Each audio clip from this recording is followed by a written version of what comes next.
Have you and your husband ever gone to couples counseling, but you notice that not only is your relationship not improving, it's actually getting worse?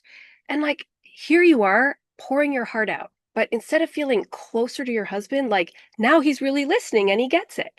You actually see him get defensive, angry, maybe even refuse to participate. Maybe you go home and have worse fights or fight even more on the drive home.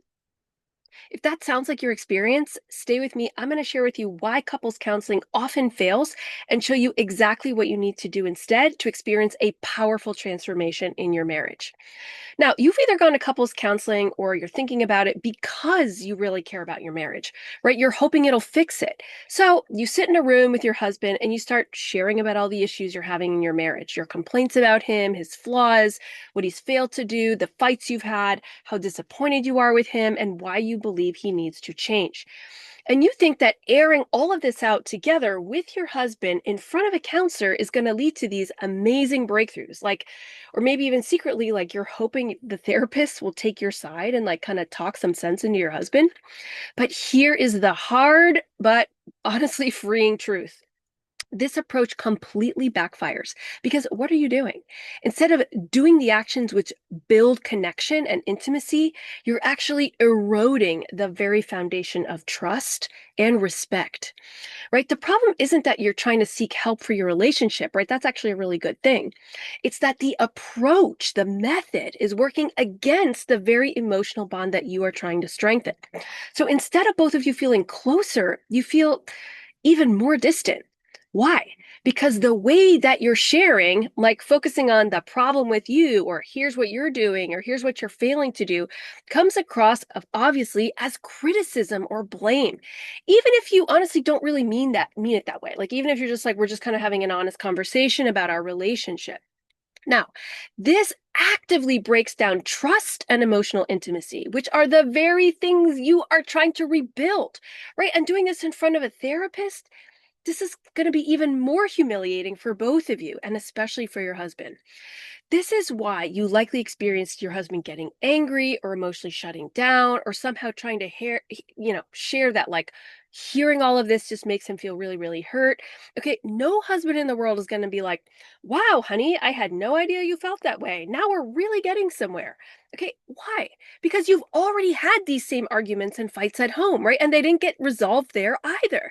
So when you bring up all your husband's shortcomings, you need to realize that this is inherently disrespectful. And when you do it in front of a therapist, even more so.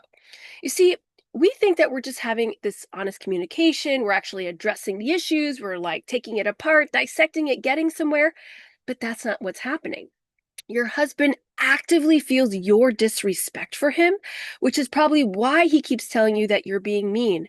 Even though you're like, what the heck? We're just talking about this, right? Even though you think he's the one who is he's acting so terribly. Like, how come he doesn't see it? Okay. Let me just tell you that I hear you. And this experience is so frustrating because you're really, really trying. And yet, the idea of actually getting somewhere, it's not happening, which is inherently frustrating. So let me tell you how to break out of this. Okay. You need to rebuild trust and emotional safety. Emotional safety. Telling him, here's why you're so bad and I can't trust you. Whether you're doing this at home, whether you're doing it in front of a therapist or a pastor or whatever, is the exact opposite of how you build trust and emotional safety. Okay, so you want the goal, but you're doing the very thing that contradicts your desire.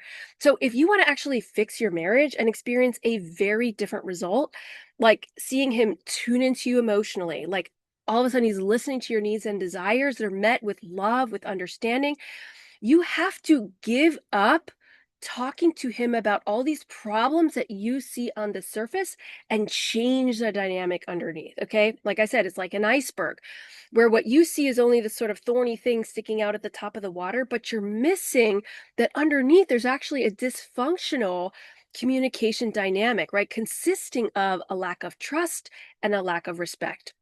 Okay, now here is the God honest truth. You have the power to change this dynamic, right? And it starts with how you are sharing your heart. Okay, actually, we do know that when there's conflicts in marriage, 80% of the time it's the wife who brings it up, right? So just think about how critical this is. When you share your heart, does he immediately respond to you with love and understanding? If not, that means that you have something that you can change. So, what's the solution? Instead of focusing on what's wrong with him in front of a counselor, you need to immediately change how you share your heart with your husband, okay? Because the way that you're doing it right now is actually creating emotional distance instead of emotional intimacy. And a lot of times, women think like, okay, like I need to be able to share how I feel. Okay, but what they're actually doing, what they think that this means, I'm sharing how I feel, is actually just criticizing your husband. You know? So you feel like that's what it means to share how you feel, okay? So, like, he really understands where you're coming from and what you think he needs to change, okay? Now let me just tell you this, because I mean, honestly, I got into this because I see so many wives that are suffering, and it's just needless suffering. You don't have to live this way. Okay, so let me just tell you that the happiest wives in the world, they literally never do that. They don't do that. They are always doing something else, and voila, their husbands are immediately in tune. They're attracted. They all of a sudden just, the wheels start turning in their head, thinking of like so many possibilities for how they can please their wives, even possibilities you didn't think of. And they do this because they want their wives to smile, right? They want to know that they were able to be successful in pleasing you. Now, that is the dynamic that you want. Okay. So the question is, how do you get that dynamic and then just put it on repeat? Okay. Why does this actually work? Okay. Well, there's a cycle of intimacy that you actually want to have in your relationship. And in the Adore for Life program, we call this the rhythm of romantic love. Okay. And it looks like this. There's 3 steps to it. Number 1, you inspire him. This means that you're sharing your heart in a way that shows your trust and immediately grabs his attention. Next thing you know, what happens? Step 2, he pursues you. This means without you nagging or coercing or even telling him what you think he needs to do, he's just freely coming through for you, responding to your needs and desires, taking the action to make you smile. And then step 3, you receive him. Okay, you receive that love that he's showing you. And guess what? This brings pleasure to you both, okay? Because he actively wants to be your hero and you delight in receiving that love. Okay, even though your desires are different, they're designed to fit together. That's the complementarity. By the way, notice that this sex specific rhythm of romantic love in your relationship, where you inspire, he pursues, you receive, this rhythm that delights you both, is also the rhythm of the act of sex. You arouse, he pursues, you receive. That's because the act of sexual intimacy in its bodily structure is the very same rhythm of love that brings joy to husband and wife in the relationship, okay? Because the design of your bodies reflects the deeper desire of your hearts. Let me say that again. The design of your bodies reflects the deeper desire of your hearts. Now, you might be thinking, okay, yeah, I see that. But like, shouldn't he be working on his issues too? Fair question. Okay, here's the truth. As the wife in the married relationship, you hold the most power in creating change. Your energy, your words, your approach set the tone for the whole thing, right? And provide the space so that he will just on his own work on whatever issues he needs to do. He'll just do it on his own. Okay. Ever wonder why in the game of chess, the queen is more powerful than the king? That she can go in any direction, as many steps as she likes, but the king just goes one step at a time.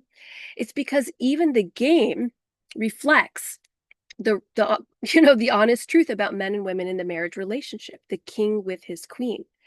The truth is, you are extremely powerful. And when you inspire instead of criticize, complain, shame, blame, guess what? Your husband will come through for you with the most sincere love. And then the ball is in your court. Will you receive it and inspire him all over again and just keep that dynamic now and always adored for life? Now, notice one final thing. In this cycle of intimacy, the rhythm of romantic love, woman both begins it and completes it, right? You inspire, he responds, you receive. So realize right now and never forget it, how much power you bring to your marriage relationship. So if you start to use the psychology of intimacy to initiate this rhythm of love, get ready because he will massively change in his response to you.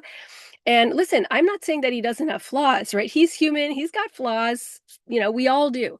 But if you want your marriage to actually be tender and emotionally intimate, you have to realize that your influence is profound. Like it literally determines how the story is going to end. Now, usually you feel the opposite, right? At least initially. And that's what drives you to pursue couples counseling. It's like, I'm so powerless. There's nothing I can do. He's the one that needs to change. But the actual anatomy of intimacy in your relationship is exactly the anatomy of sexual intimacy. Okay. And that's what I showed you in this rhythm. You inspire, he responds, you receive. So create that rhythm in your relationship, you'll be adored for life, right? And then you express that love bodily to each other, and that is breathtaking. So if you are ready to actually fix your marriage, stop the cycle of emotional distance, start having real love, joy, and genuine emotional intimacy, you can work with me by clicking on the button below, because you know what? You deserve a love that is beautiful, where you get to be cherished and adored for life.